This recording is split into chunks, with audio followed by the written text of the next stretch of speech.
So you used to eat really good food there? Oh, my mother was an excellent cook, and she wound up getting a restaurant, a small place that she had a butcher who was on the avenue. He was a nice man. He said he gave her credit whenever she could pay, but she can take whatever she wants. Mm-hmm. So she was able to get food from the butcher and the grocery guys, and all worked together to help her out because she was with all these kids and trying to make a restaurant, build something there. And this is where we live. This is the way we grew up, you know. So did your dad ever get work after that? No, he worked in the restaurant. So how do you bring your mother back from Austria? I wasn't at that time. I don't know when. You don't know. I don't. But evidently it was a period between where who was it? The Tsars. It was a scary time to be in Austria as a Jewish person, right? Well, no, that was before. That was the time of Hitler. Hitler came later. Oh, it was before. Later. It was still like the 1800s, right? At that point. No, this is like the 1920s around there. Well, you were born in 1920. I was born in so it was before that. So it's before that. Mm-hmm. Right. But I'm sure it wasn't that good for Jewish people there. Where? In Europe? Yeah. Well, people always jealous of them, you know, because they were successful people. Mm-hmm. But everybody heard about America.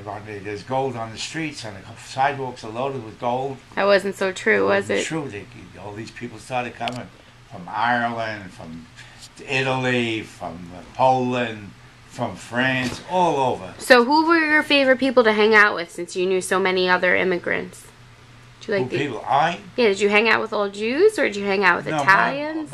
Most of all my friends were Jewish, but I did have several Italian friends, which were very good, you know. Mm-hmm. And well, we grew up to, you know, Uncle Ralphie and I'm fortunate I had a twin brother.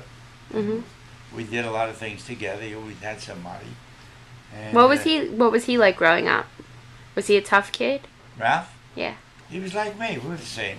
Yeah. Same way. No, we never wasn't tough. We knew the Italian guys, so if we had any trouble, we tell them and they take care of it. You know? I remember one fellow's name was Frankie Messina. Mm-hmm. He was a bad kid, you know, Italian, man. So if anybody start up, as a matter of fact, Walter Matthau used to live on my block in a tenement, 6-story top, 6 floors up, no elevator. Okay. And there were two brothers, him and his brother. I forget his brother's name. Mm-hmm. And try sitting here. He got some kind of a run-in with Ralph. He pushed Ralph around or something. Who did? The older one, not Mathau's brother? Mathau's brother, yeah. Okay. Or maybe it was Mathau, I'm sorry. It was Mathau, not his brother. So Walter Mathau started a fight with Uncle Ralphie? Something or that, an argument what about something. So B-word. So he told Frankie Messina, because Frankie Messina, you know, we used to give him sandwiches or all the food ups. And he went after him. I don't know what happened after that, whether he did anything to him or just... Well, I think he survived, since he did have a very lucrative career after that. Yeah, but not only that, I lived on 7th Street, or 6th Street, right around the block, the corner, there was a place called the Emmanuel Brotherhood, where children could go and they play, you know, they had ping pong and games, some dancing, got a little court where you could play some basketball, you know.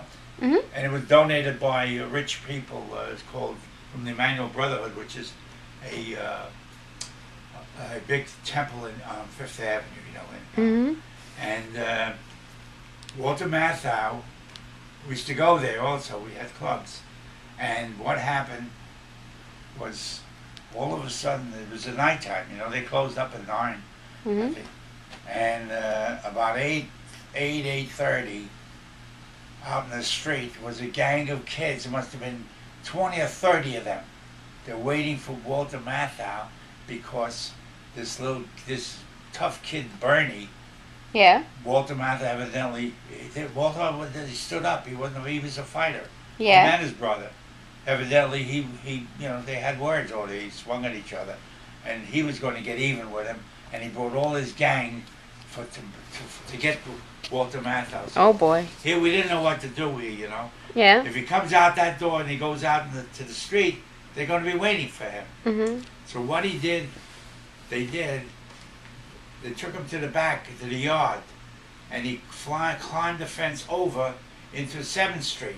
Mm-hmm. 7th Street, and that's how he got away, and they never got him.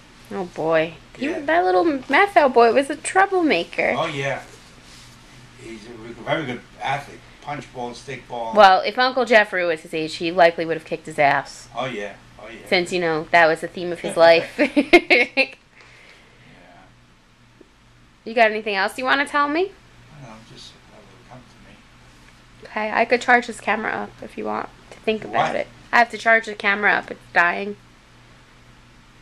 You have to charge? I have to charge this camera up. It's dying. Oh, okay. All right? Yeah. Okay, goodbye.